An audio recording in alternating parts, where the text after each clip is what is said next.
How are you feeling about like our generation?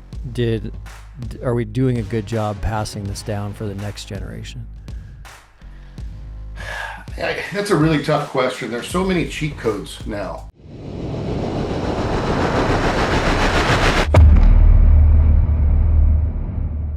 Today's guest is Trent Fisher, co-founder of Born and Raised Outdoors. What started as a passion for elk hunting and telling real stories in the backcountry has grown into a massive movement of hunters who value grit, adventure, brotherhood, and the pursuit of wild places. Through Born and Raised Outdoors, Trent has helped redefine modern hunting media with raw storytelling, hard-earned lessons, and an unwavering commitment to faith, family, and the Western hunting lifestyle. Known for chasing screaming bulls deep in elk country and documenting both the victories and the struggles, Trent has built a loyal audience that connects with his authenticity and relentless work ethic. Beyond the hunt themselves, he's become a voice for conservation, mentorship, and living a life fully engaged outdoors. Trent brings a perspective that resonates far beyond hunting. So, Trent, welcome to the podcast, brother. Thank you, man. I appreciate it, brother. This is a pleasure to be here. That's for sure. Yeah, I'm excited. I'm excited to dive in.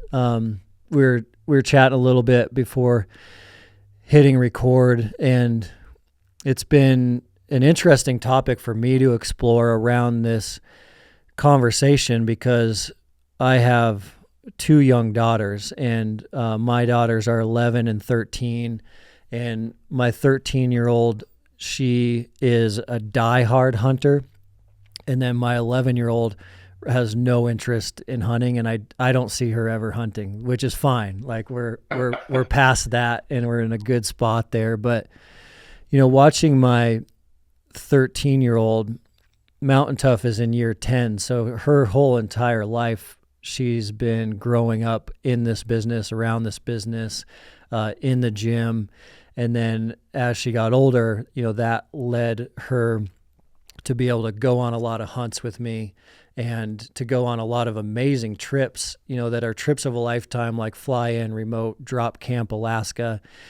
She's going in at 12, and it has been eye-opening to me in the last year or so that like I do need to be careful with that and how I'm raising her through that, because like my childhood was a lot different, but it being different is what led me to do so many of the things I had to do, but I had to do a lot of them through like a lot of like hard work and sacrifice, just pinching pennies on a budget to make different, you know, trips happen and different pieces of gear happen. So a lot different than the world that she was able to grow up in. And I think there's pros and cons in both, but it did open up my capacity to think about like, wow, the kind of the costs behind adventure and the behind the scenes, if you pull the veil back on this industry from what people see from the outside, you know, it's still a lot of hard work, and there's still a lot of struggle, and there's still a lot of things we need to think about to keep us grounded. So I'm excited to dive into that with you. I think it's all we want for our kids, right, is just to have better than we'd had, right? I mean, that's as parents, as, you know, just adults, that's what we want for our kids. But I think about this topic a lot too. It's cool that we're just kind of diving into this because at the same time, you want to give them way better than you ever had, you know, but you want to see them, you still want to have them learn those lessons and those struggles and those times. And I know exactly what you're saying. It's just one of those things where it's this kind of this ping pong match is like, okay, they're getting to go on all these cool things. My daughter, my son, they've went, like you said, I took my daughter at 13 to Alaska up in the Brooks Range and stayed for 10 days. And I mean, it was amazing, and the memories and stuff like that. You're 100% right. I never, when I was growing up, Yeah. I never did that, you know? And so it's like, man, you still want to keep a humble eye, I think, on everything. But at the same time, it's these experiences grow us as parents and as you know, as friends as well. And so anyway, there is a balance there, I think.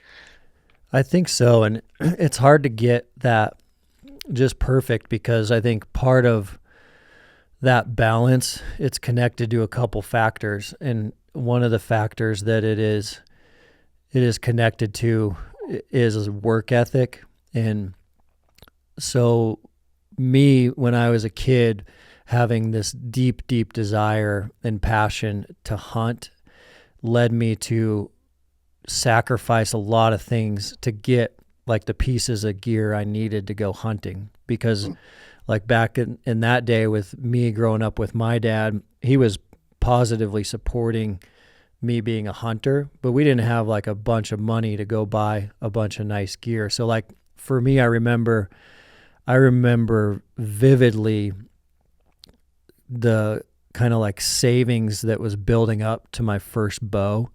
And it's crazy. Like back then it was a Darton, and it probably was like $200 or $300, but like I needed and wanted that bow so bad. And so just all the different things you did to get that, but it's such a blessing to have to go through that, because it produces that work ethic. And now, like, how are we gonna pass that on to our kids? It worried me, honestly, it just because I've been doing this now full time. Shoot, now I'm trying to think. For probably what 9, 10 years full time right now, and before that, I cut timber, and that involves, you get up at 3:30 in the morning, you go to at a very physical job. You get home, you're tired, you're dirty, you got to grind chains that night. And so the kids got to see that. They got to see their dad just grinding away to make money for the family, right? Whereas I turned into this life, and don't get me wrong, the hunts are hard and all that and everything, but outside of that, like you're working out, that's just a workout. It's not a physical visceral like thing that they can see and palpate. They can just kind of take in and like, wow, dad looks like he is just exhausted, and he has to do this tomorrow, and he has to do this the next day, and he has to, for our family to live. And so when I got into this, it was like I just had that worry that they weren't going to get to see those work ethics, that they were going to, just be like, well, dad, he was on the computer, half the day today, and he took, 20 phone calls. You know what I mean? Like, Yeah. how hard could that be? And so it's definitely something that I think about a lot, because I saw my dad go through that. He was a timber faller, and man, the guy worked his butt off for our family just to survive. And my mom worked for the school district as a janitor a lot of the time, and it was just like she was, working her butt off too. And so you get to see that, and you get to go through those things and have that gain of respect, I think. And that was a big thing for me. It's just like, man, I want my kids to be able to see that life just doesn't get just thrown in your lap, and everything is here for you. And you're right. Like these hunts, these cool hunts that we get to go on, we get invited by these companies to do this for free. And it's Hmm. it's amazing. I never ever thought that that would be a thing. And but at the same time, I think that it can be misinterpreted sometimes a little bit by other people. Like, man, he's got the life. Everything's good. Yeah. He's living the greatest life. And what you don't see, and I think that's kind of where you're headed with this, is like the behind the scenes stuff, just the time away from family, a lot of the time. And we can complain about it. We can complain, and from the outside, oh yeah, you're going hunting, whoopity doo dah. But when you turn it into a full-time job, it's a difference, man. It's a difference. How have you been how have you been feeling about that? Like when you think about us handing our kids something better than we got it when it was given to us, like whether that's character traits or even just the industry as a whole, hunting as a whole, how hunting is viewed and portrayed. How are you feeling about like our generation? Are we doing a good job passing this down for the next generation? That's a really tough question. There's so many cheat codes now. And what I mean by that, like when we were growing up and I talk about this quite a bit, and a big advantage to my success a lot in the woods is woodsmanship more than anything. Is woodsmanship is just reading a track or being able to pick apart a hillside really fast and cleanly with my binoculars, or whatever it may be, down to just building a fire in the Hmm. woods, you know. And I think a lot of those things have been lost. Like when we did our hunts, it was a paper map. And you know, and you had to take care of that paper map and not rip it, so you knew which way to go. It was a compass that you knew how to read. You know, now it's just Onyx with your phone, and away you go. You know, super easy. And it's just like there's so many cheat codes now that I think it takes away a lot of the sweat and the hard work to get to where you want to be. Whereas now, I think the barrier to entry is so much easier,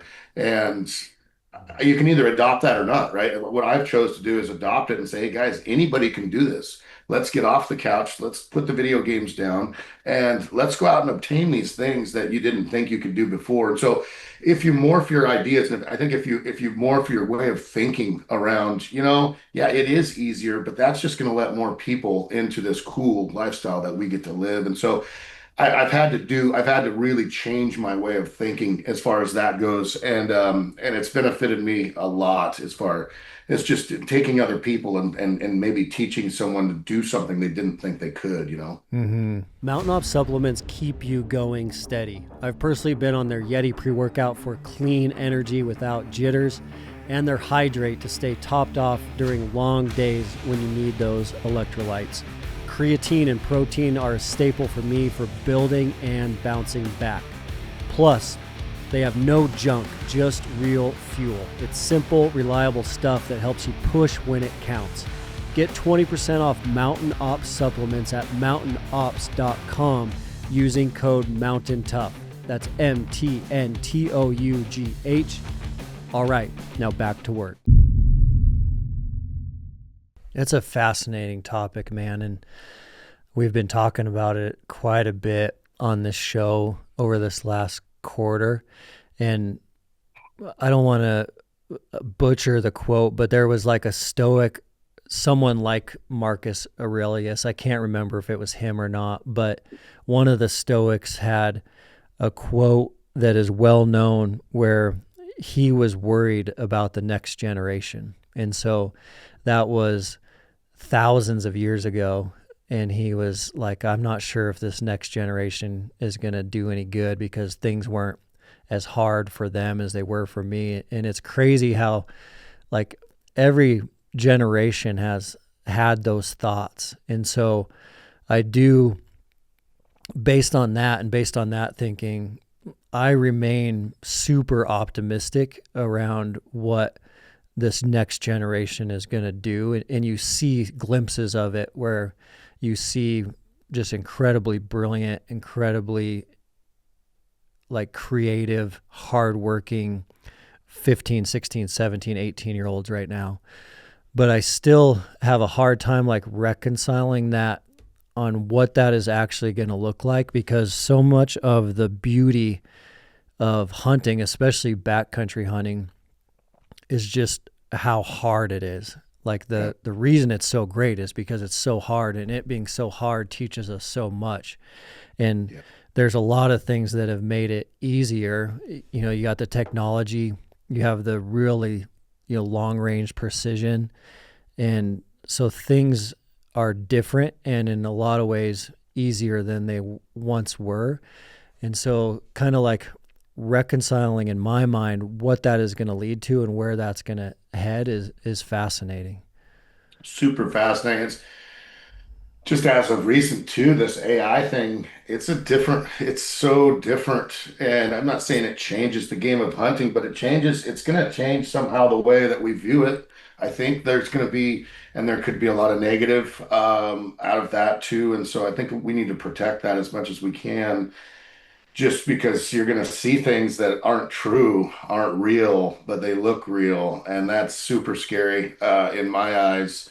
The one thing I've been doubling down on and getting prepared for is I honestly think that within the next 3 years or so, that just the live interaction, like going and meeting people and Hmm. actually being present so they can see and believe what you're saying, because they've seen so many things that they're not sure if it's real or not. And so I'm doing a lot more seminar stuff, and I'm doing a lot more of that coming up. And I don't know. The future is crazy. I listened to a podcast the other day where they said in the next 5 years, people will probably pay to just see a smile on someone's face. And I'm like, I thought about that, and I'm just like, that is crazy, crazy, crazy to just even compartmentalize. It just doesn't make Yeah, any sense to me. But it's that's wild. isn't that wild? And it's when you think about it and break it down that much, you're like, wow, this could be scary. Really, it could be. Well, just last week, so for me, like I haven't had social media for the last 10 years. I've been lucky in that like I decided early on it wasn't for me, and I have been really blessed that the Mountain Tough creative team has handled that for me and for the business pretty much since the beginning. And I had heard rumors recently that social media was starting to decline or die in ways that were like significant. The rates of viewership and stuff were tanking because individuals were already getting sick of looking at stuff all day that was fake. And people don't want to look at stuff that is fake because once they know it's fake, they're turned off by it and would rather not look because they want to see things that are real. So I was hearing that, and for the last year, I have been using AI like I used to use Google. So that's been like the depth of my experiences in the early days of Google. If you like need to see what truck part you need, you go to Google. Well, now, like if I need to see what truck part I need, I go to Grok. That's what I've been doing lately because Grok's on Yeah. my phone. So I've just been using it like Google, and it gives you all the answers. Well, I was sitting in my house, and my daughter, my 11-year-old, asked me to Google something that she was interested in, and so I Grokked it. And so we're on Grok, and randomly I kind of like scrolled right, and there's all these video features. I hadn't seen these video features before, and it gives you these templates. And so it's like make an ad, family. There's like a variety of animations, and then there's like westerns. So my daughter's like, oh, let's check this out. And I was like, all right, let's check it out. So we hit the family button, family video, and it asks you to just pick a still photo out of your photo library. So I click a still photo of her. It's just a picture of her face, and I hit the family button, and I hit send. Like in seconds, 20 seconds, it had created a video of her from a still photo, and now she has two siblings. So she has a younger brother and a younger sister that are artificial. They look like as real, and it's like a 10-second video of them like interacting and laughing and waving at the camera. Like I could have sent that to my dad, and he'd be like, Right. who are these kids? And that was a matter of like one click, one button, 10, 20 seconds of thinking. I had no idea it was at that kind of level. Like no idea. I was like, dude, what if you were good at this, and what if you spent like an hour on it instead of seconds? And that kind of freaked me out because I was like, oh wow, like you can literally make a video of anything you want in the matter of minutes that most people are not going to know is fake. Like that's certainly going to affect the hunting industry. Yeah, no, it's. I was talking to Casey from Hush this last week, and he was messing around with it, and he said because all these bills are coming out, right? Because it's getting about time for the voting season and all that and everything. So all these different bills are coming out and everything, and he typed in because I mean I've got what 800 almost 900 videos online. So I mean the system knows who I am. It knows all my voice. It knows everything. And so what he typed in, he said, "Hey, I want a 45-minute podcast of me talking about this bill that's coming out, but I don't want to take a political stance on it. I just want to talk about it and have it like defined of what exactly it is." And he hit that button, and he said within 5 minutes there was a 45-minute podcast with his voice that talked all about this bill. He even played it in front of his wife, and his wife like, "No, you did that." And he's like, "No, this is not real. This is fake." And Dang. so when you get to those levels, when anybody can just do that at their fingertips and say, hey, I want to see a whole video, and this is going to be real in the next few years. And I want to go backcountry Montana. I wanted a 10-day hunt. And I also, I want to have some struggle in there. I want to run out of food. I want to kill a 400-inch bull. I want to pack it out by myself. I want creek crossings. I want maybe, some mayhem goes on where I fall in or something or that of that nature, and I have to start a fire or something. And then I want this, and I want this video to be an hour long. It is going to be real within years. It is going to be real. There can be a whole hunt with me in it that you will believe when you watch it, and I won't even be around. So Dude, those things are going to be really, really weird. You're not going to know. I honestly do. I think it's going to be like what's real and what's not. All right, I'm not going to watch it just because I'm not sure. dude. I think that's going to be a thing coming up, and that's what I was talking about. It's going to be kind of scary, man. For more than a century, America's sportsmen and women have led the way in paying for the restoration of wildlife, conserving habitat, and investing in the future of our natural world. This is a legacy built not on what we take ourselves, but on what we give back. That's the nature of conservation, paying it forward for the next generation. This is the reason Mountain Tough is a proud partner of Wild Sheep Foundation, an organization committed to keeping and putting wild sheep on the mountain. If you're not already a member, learn more today at wildsheepfoundation.org.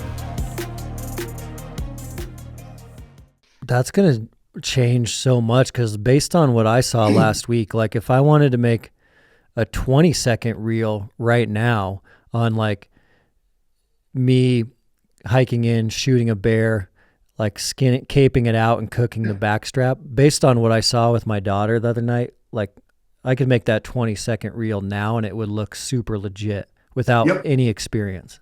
Yep, you could do it now just by even with your voice. So when I use AI a lot, I will use it and to really pinpoint down what I need. I'll just talk into my phone, and sometimes it'll be pages of stuff, so I can really pinpoint and dial it down instead of just typing in, one or two sentences. I if you talk for paragraphs about it, it can actually really dial it into exactly the answers that you need. And that's the way I've been using it. And Hmm. I'm just like you. I'm just using it for simple, simple stuff on how do I detail this email better, or how do whatever that might be. And it's been super helpful for me. But man, when you cross that line of taking it from being super helpful to who knows what, I mean, it unlocks so much, man, so Man, much. that is hard to even predict what that's going to do to how we interact as a society over the next couple of years. And I think you're right that for sure what it is going to do is create this hunger for things that are real interaction, real people. There's glimpses of it already with how popular concerts are. Like they just continue to sell out. People want to see the real thing. They want to see imperfection. They want to see some mistakes. They want to like know without a doubt that it's real music coming from a real person that they can reach up and touch if they had to. And I think that we know for sure that's going to continue to happen. But what happens on the other side, like who knows?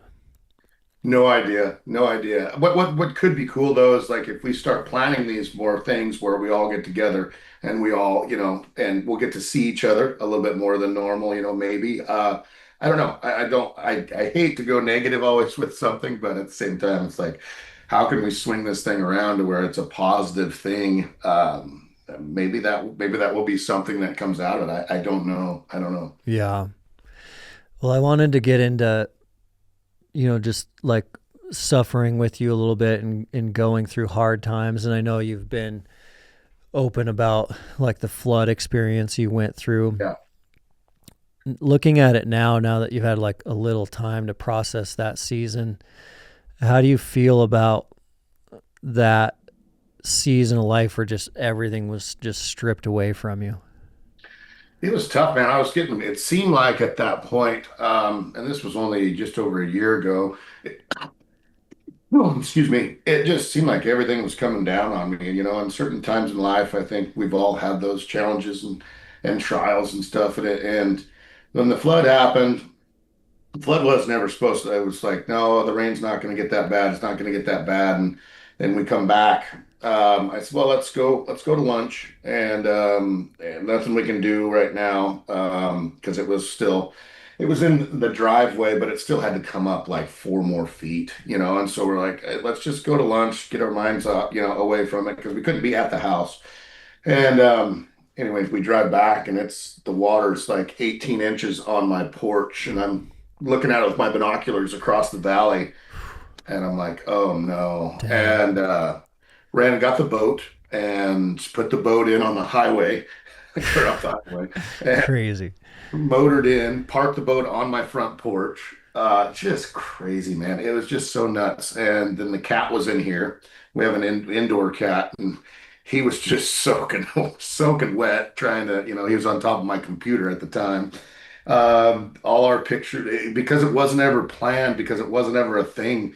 All our wedding photos, all my old fire department photos, some about awards and stuff like that. That's not really important, but All gone. all gone, all ruined. Yeah, everything ruined. So yeah, it was a time in our lives where it was just like, why right now? But dude, it's you surround yourself with good people, and that next day there was, oh man, I don't know how many. There was probably 10 of my good friends that all showed up. There was work parties. There was Coos Bay towboats. Their whole crew. They brought their whole crew over from Coos Bay, gutted the whole floor in one. They brought 3 giant dump trailers, gutted the whole bottom floor in one day. It just Dang. amazing. Just the people, Yeah. Community. friends. Yeah, friends came out of the woodwork. It was awesome. And then it was rebuild time, right? So I was me and my wife, another friend of ours, because we just sold our trailer, travel trailer, and they said, no, use ours. And so we park it here in the front yard. Well, we have 2 stories in this house, and the kids were able to stay in their rooms upstairs, is where their rooms were. And so they were able to stay here during the rebuild and the construction time and everything. And I was posting about it quite a bit, right off the bat, because I kind of wanted to show the journey, because people were praying for me and stuff, and for us, and so I kind of thought that that was the right thing to do. But then what happened was we got doors that weren't on. I mean, we had to redo a side of the house because it got blasted and everything. And so the doors were open. And so my kids' bedrooms were pretty exposed during. Mm. And then a lot of times from people seeing it on social, there was people just coming by the house and Dang. stopping. And it just got to Dang. where, yeah, it got to where I felt uncomfortable keeping on posting about it, just because of just the safety implications with the kids, and Yeah. so I kind of backed away a little bit on that side of things. Man. But no, it was a trying time, and my goal, a friend of ours who's a contractor, he said, I'm taking this over. I mean, it was how we were blessed by great people was unbelievable. But so he came in, and I said, I kind of need this done by like middle of August, because I'll be gone, because I'm gone usually. And that year I did almost 9 weeks straight. And Mm. so from like late August through September, October, into November. And anyway, he said, no, there's no way, Trent. There's no way. And I said, just let's try it. Let's shoot for something. I said, every night I will be the one. Do not pick up any of your stuff. I'll pick up all the, scraps and everything. It's usually construction companies. They work all day, and the last hour they Yeah. clean They everything up. I clean said, up. no, Yeah. don't clean up. I said, all every day your site's going to be, I promise you, it'll be ready to rock and roll and everything. And so they jumped in, and they got the whole house livable to where we could come back in. I did the floors, and I did a lot of the stuff in here as well. But we got to come back in, what was it, 4 days before I left on my first hunt. So Dang. yeah. So, So so it sounds like when that flood hit, there was other stuff going on, and it was one of those seasons where you're like, the straw that broke the camel's back. You're like, why now? How can there be another thing? Like when it rains, it pours. Why is all this happening right now? When you connect that spiritually and connect that to like a year to process, like what do you think, like what's God doing through these like struggles and challenges? It was the hardest time of my life because yes, I was also purchasing the company when I was born and raised outdoors, and so I was going through that whole side of things and the financial side of things, and then the mental side. It caught up with me, and it's amazing how. And I catch myself doing this quite a bit, and it's I don't think it's right. It's when times are really hard, you really dig your heels in and look for the Lord, Yeah. and excuse me, and it's not. I mean, we should look that direction all the time. But it just seemed like in that time, I was picking up anything I could read. I was reaching out to any mentor that I had or pastor. Mike Bull. He's pastor down in Medford.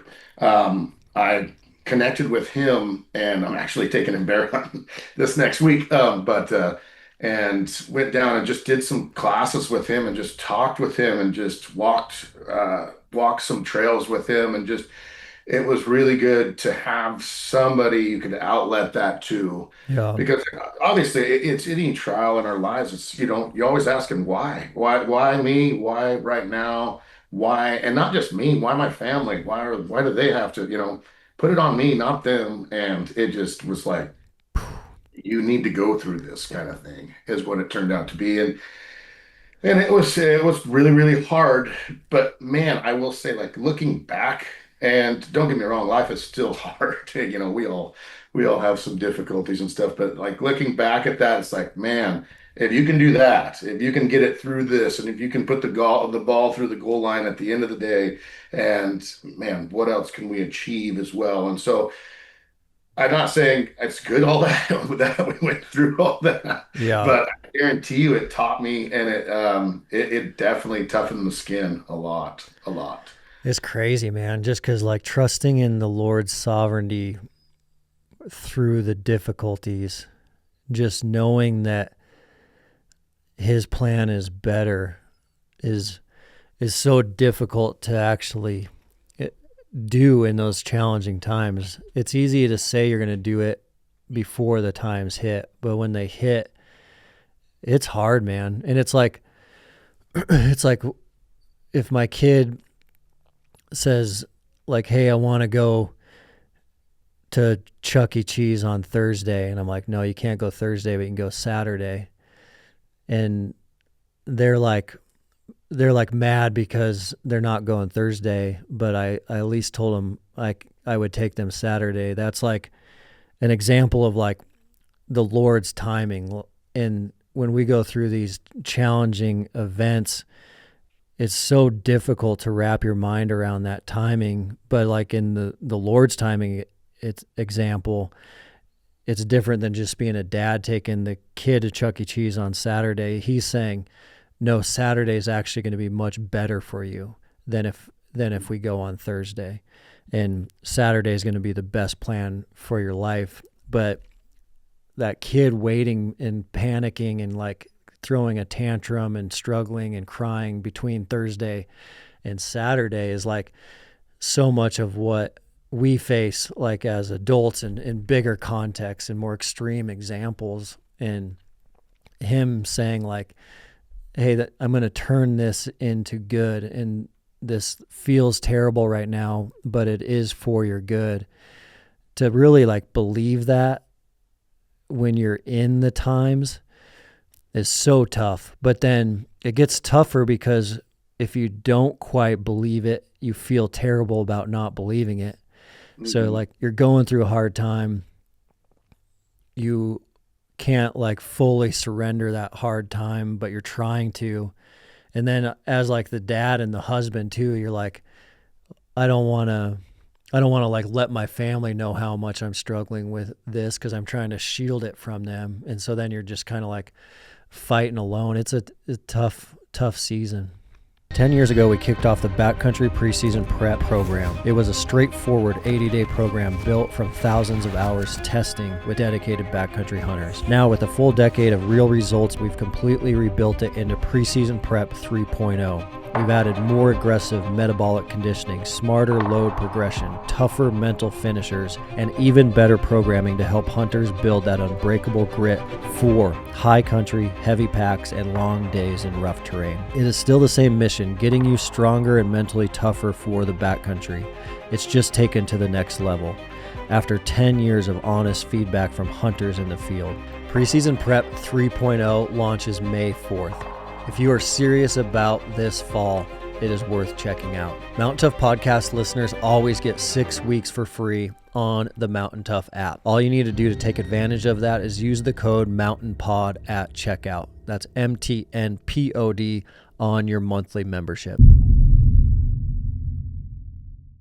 100%. You said it right there. As far as I didn't, want my kids to go through the same thing that me and my wife were going through. And then on top of that, there's certain times that hide is the wrong word, but you kind of hide things from your wife because you don't want her to have that same pain that you're having. And then you're 100% right. It's like we're as protectors, as men in the family and godly men, it's very, very difficult to see someone else go through the same thing that you're going through.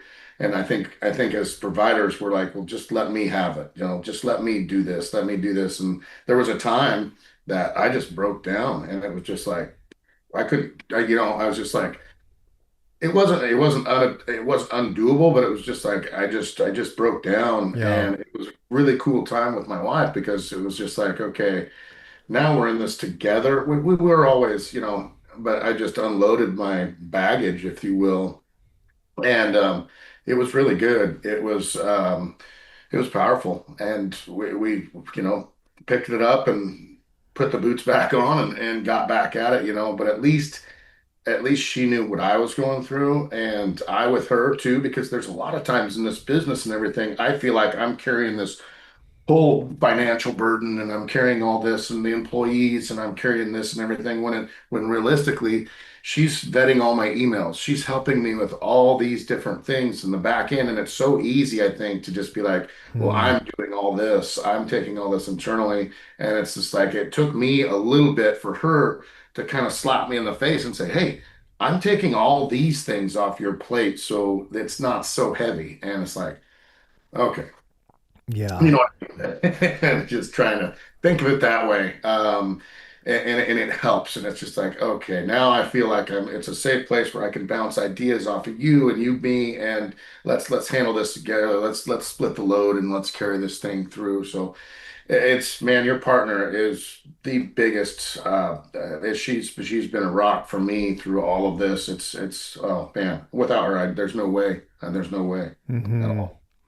Yeah, So it's a tough dichotomy for men because you want to shield your spouse yes, from so much, and then that can eventually just catch up with you and just cause you to collapse, like you said, like a complete breakdown, because you're shielding them from so much, and then eventually it's just too much to hold on to. and they're smart. They can see it the whole time. She could see it the whole time, and understood to an extent of what I was trying to do, like trying to do, but it just she could see it, and that's why it just came to a head at one point. And but when you give that up, and it's the same thing, it's giving up stuff to God. Like there were certain times that I just had to say, God, I don't know, I don't know what I'm doing right now. I have no idea. But once you give that up and once you do that, I think there is a freedom there. I really think there's some serenity that you can adopt, that just, okay, hey, I don't know what's going on, I'm on this train, and to drive it where you want to. And once you can do that, and I have a very difficult time doing that, I'll be totally honest with you, as men, I have a very, very difficult time with that and not being in that control seat. And Yeah. the times that I have just given it up and said, hey, I don't know where this is headed, but let it rip. It's definitely been a blessing to me. It's just having the faith to do that is very, very tough for me. Oh, very tough.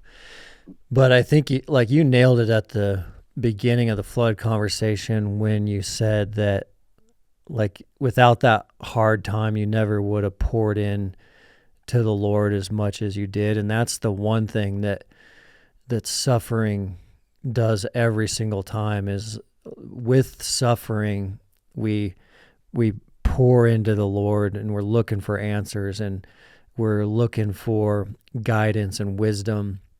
And that's what he wants. That's what he wants, is us looking to him, surrendering to him. And so many times, like, without suffering, that doesn't happen because we don't think we need him, and we're just out on our own. And so part of that is a blessing. Like, without it, we would never have that relationship.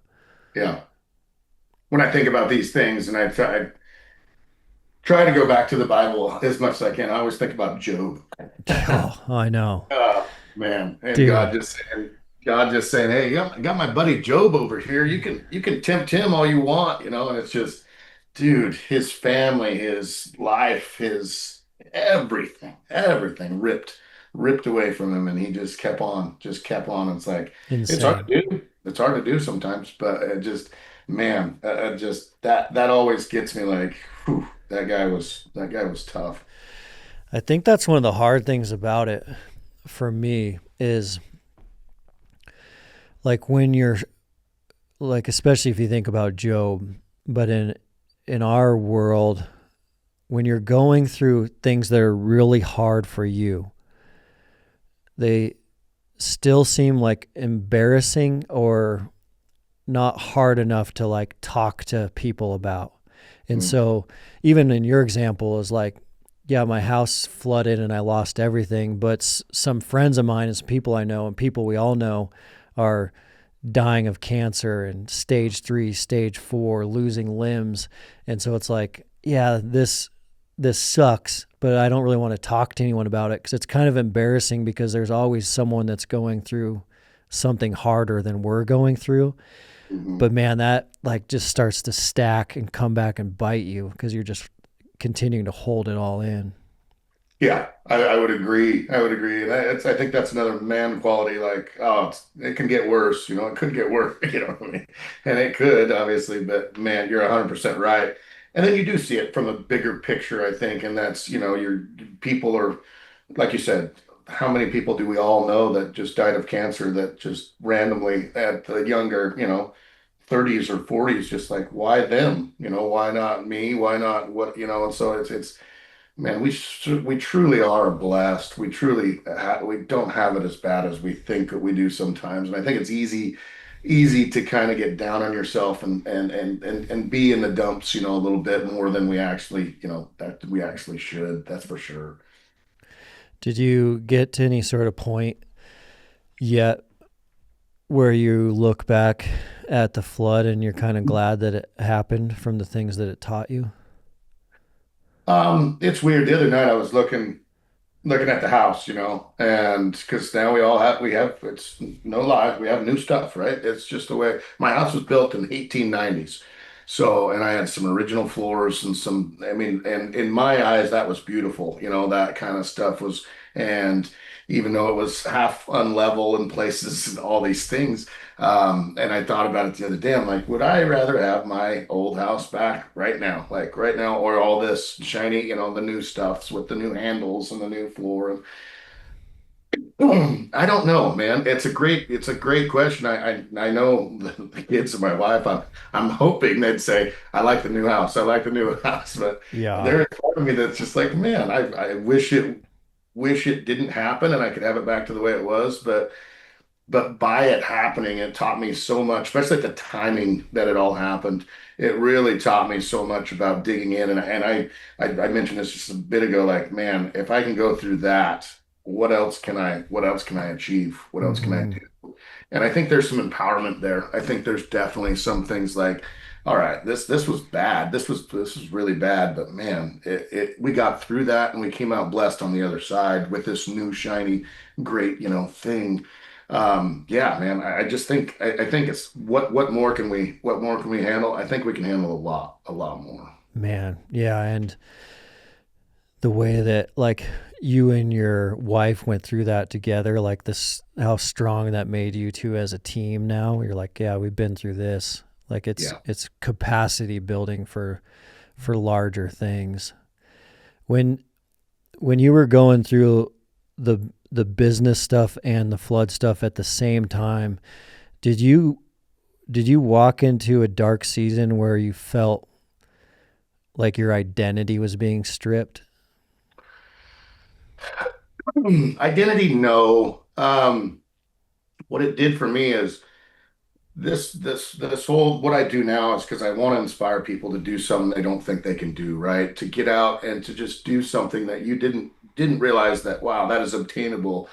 And what it did for me, and this is the thing that I'm dealing with honestly right now, it just like that side of the whole thing, I felt like I should be other places rather than doing maybe the video side, or maybe, I shouldn't be going to Colorado and do I need to be in other places. I should, my mind should be with my family. It should be at the house trying to fix more stuff, trying to, and it really, it kind of, it made me think in a lot of different ways, like, okay, what am I really doing this for, right? What, as far as the business side, like I need to Mm, get my head back into the space of I need to try to inspire people rather than just, okay, I'm going on another hunt and let's try to go kill an elk, and yeah. that's been really weird, and it still is to this day. I'm just, once I took over the whole business, and you have all these obligations, and you've got 5 employees and a big warehouse, and you've got all these things. It's like,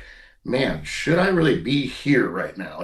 Or Yeah. where else could I be benefiting my company, my all the things, my people, my employees?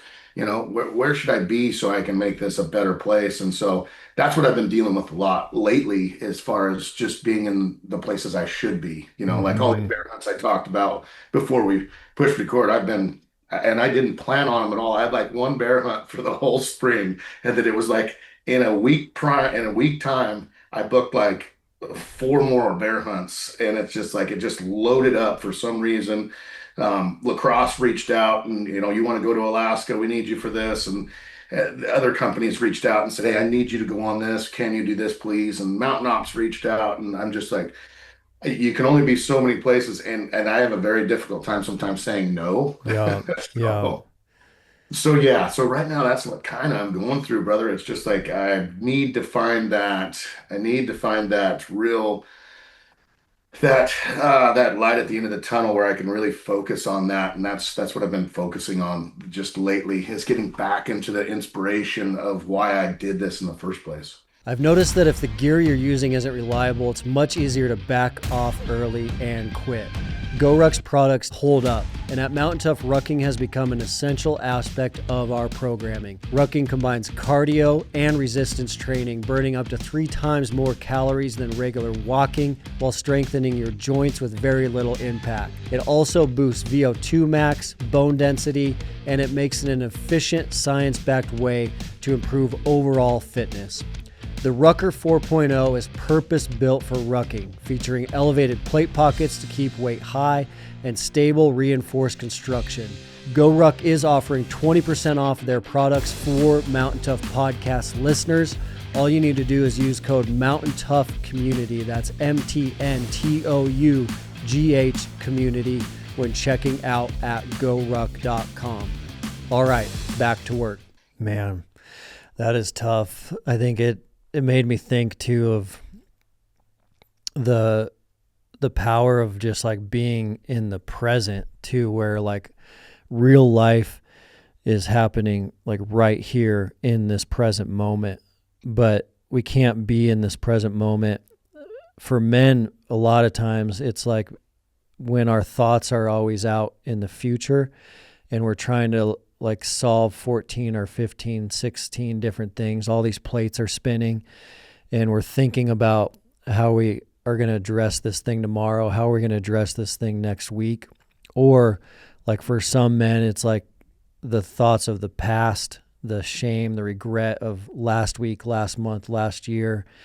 So it's either the future or the past that are trying to claim like our ability to live like right now in this present moment. And this present moment is real life. It's actual life where, the past is gone and everything in the future is probably not going to happen. At least 99% of the stuff we're worried about is not going to happen. And all those things we're trying to control, we're not in control anyways, but all of that is just like starving us from the present. And every man can feel it. Like when you can get in states, whether it's like 10 minutes in a day or it's a certain trip or getaway where all of a sudden you like fall back into the present moment and you're like, holy smokes, like I forgot how good this feels. But the tough thing is staying there. Staying in it is tough. 100% tough, man. It's because there's so, like you just said, there's so many balls you're juggling other ways, and that's where my mind goes. It's like, man, should I be over here, working on this ball over here and not taking this ball right here? And I don't know the exact answer to that, but at the same time, I do know, like, if it goes back to the, if we just put it in God's hands and say, hey, this is what I'm working on now. Is this what I should be working on? Can you just kind of just guide me and show me? I think that gives you solitude. At least we can lean on that and say, hey, I think that this is the direction that I should be going, and this is, I'm gonna stick with this. And it's just so difficult, man. It is very, very difficult doing all those things at once. Mm-hmm. Yeah, the thing that's been helpful to me at times is I got this from, we had a guest speaker coming up to preach at our church, and he flew up on a Thursday, and on his way up here, he got a text from his best friend that his best friend was going into the ER with some chest pain. And so he's kind of like on his way to Bozeman and getting ready to preach at our church, gets this text. His buddy's going in, and he doesn't think it's that big of a deal. Friday, he gets some updates, and it's getting worse, like serious heart attack stuff. Saturday, he gets some updates that it's way worse than he thought. And then Sunday morning, he gets the text that his friend had died, and like an hour later walked in and preached to us. And so he kind of was of course he was a wreck. This was like one of his best friends, and this best friend of his also was like the postcard picture of like the fitness guy, super healthy, always working out, running marathons. He said he could like try to feed this guy a piece of chocolate cake and the guy's not going to eat it. And somehow like a widowmaker took this guy out at 51. And so I think about that a lot. It's like all these things that are demanding our attention and our time, and these things that we're trying to control. It helps me a little bit to be like, all right, if that was me, like if I could tell you right now, like you're going to have a widowmaker at 51, like we know what's going to happen. We can read the future. I'm 43. So at 51, I know I'm a goner. Like I know for sure. Like how am I going to spend those next 8 years? Knowing that 8 years from now I'm gone. How am I going to spend my day, my time, my energy? That has actually been pretty helpful to me, because like that is the situation for all of us, whether it's 71 or 51 or 81 or 45. Like our time is limited, and what we do really matters in that limited time we have. And how can we keep that in context to know that like we have to stay on mission? And like the mission you talked about to inspire people is like the mission that God put on your heart. And that's the mission that the enemy wants to pull off your heart, because he does not want to see that happen. No. And it's like, that's the fight that's happening every day.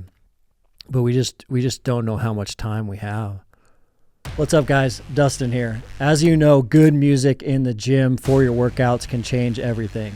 The right music allows you to flip that switch and keep pushing when you need a breakthrough. We've been running the Turtle Box speakers for a while now, and these things are waterproof, tough, loud. These things are built like a tank.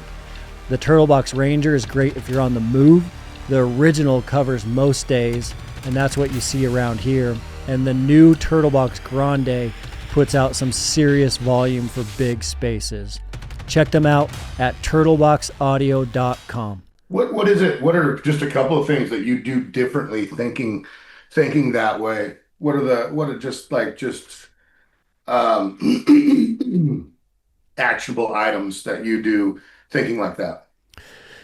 Man, for me, like I'll pull out my phone because we were just talking about this verse this morning, and this is kind of the way I think about it now based on some of that is like, this is from Acts 20:24. Yet I consider life of no importance to me, if only I may finish my course in the ministry that I received from the Lord Jesus to bear witness to the gospel of God's grace.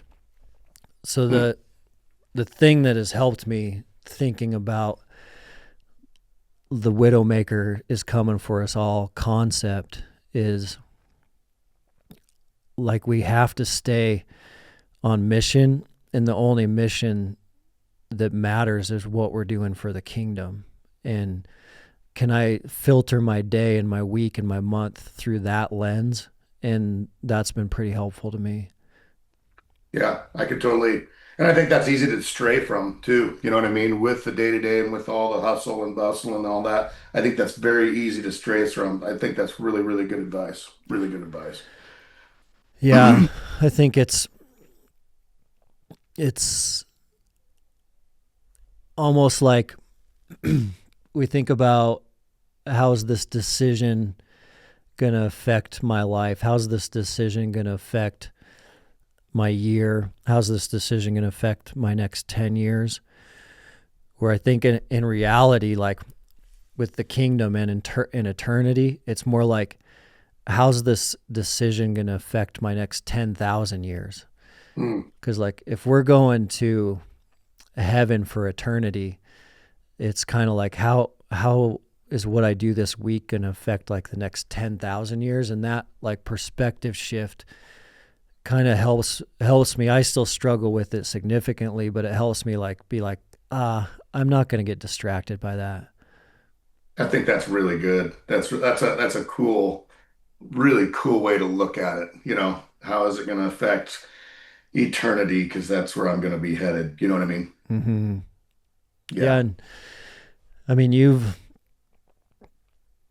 done a phenomenal job of like that mission that God laid on your heart, however he did it back in like those beginning years of Yeah. born and raised, and like inspiring guys to go out and do these crazy things. The like the generational ripple effects of that you'll know about and never know about. Like, I mean, who knows how many like men took a cool trip with their son because one of the videos they watched from you, and what that did to like that kid and that kid's family. It's honestly why I do. It's honestly, I get a lot of those emails, and super humbling, super humbling.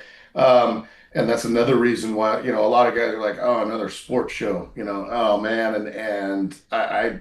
I'm totally different on like the sports shows. That's when we actually get to see the impact that we're making, and that's when we get that one-on-one with people that come up and say, "Hey, I just took my daughter on her first hunt, and it was my first hunt too," or something of that nature, whatever that may be, because I watched some of your guys' videos and saw, oh wow, I can do this, and Yeah.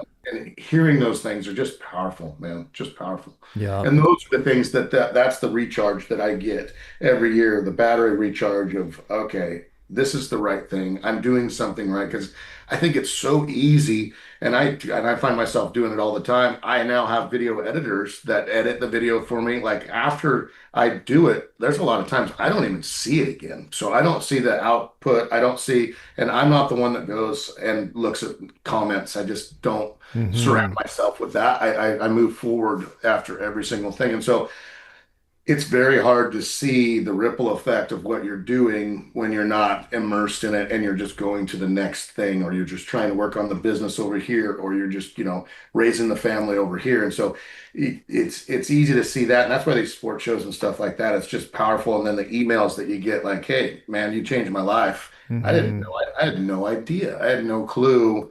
And so that's just the battery charge that I get, that is just super, super blessed. Yeah.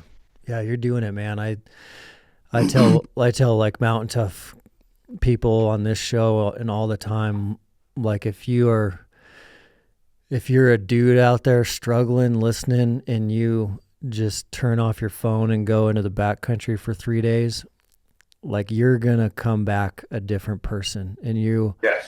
your whole life could potentially change. The trajectory of the next 10 years could certainly change by just leaving your phone and going in the woods for 3 days. And you've inspired a lot of men to do that, and there's a lot of life change that comes out of that. And two, the bond with brothers. That's a big part of our thing. It's just, man, you can really tell. You can really tell a friendship by 8 days, wearing the same underwear. You know what I You could really tell a friendship, and the struggles, and that's led to pretty much all of our success is just selfless. Hey, I'm gonna call for you until you get a shot at one or whatever, and that's what's led to all of our success, honestly. And Hmm. it's weird, not weird, it's super awesome. Just at the end of that, you giving up that for him, it always comes back. It always seems to come back. Yeah. Every single time it'll come back tenfold to you.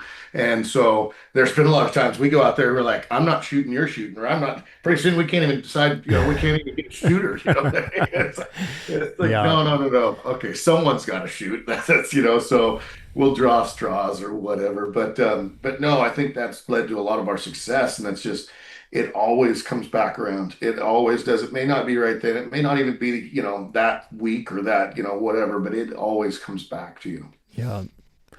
Well, Trent, we are out of town. I just encourage you, don't grow weary in doing good, and appreciate you. And I'm excited to see what you're up to the next couple of years. I think going through that season of suffering is always a season of building capacity. So, like, the Lord putting all of us through challenging times is because He knows there's something bigger coming that He has to get us ready for. So I'm excited to see what the next few years looks like for you.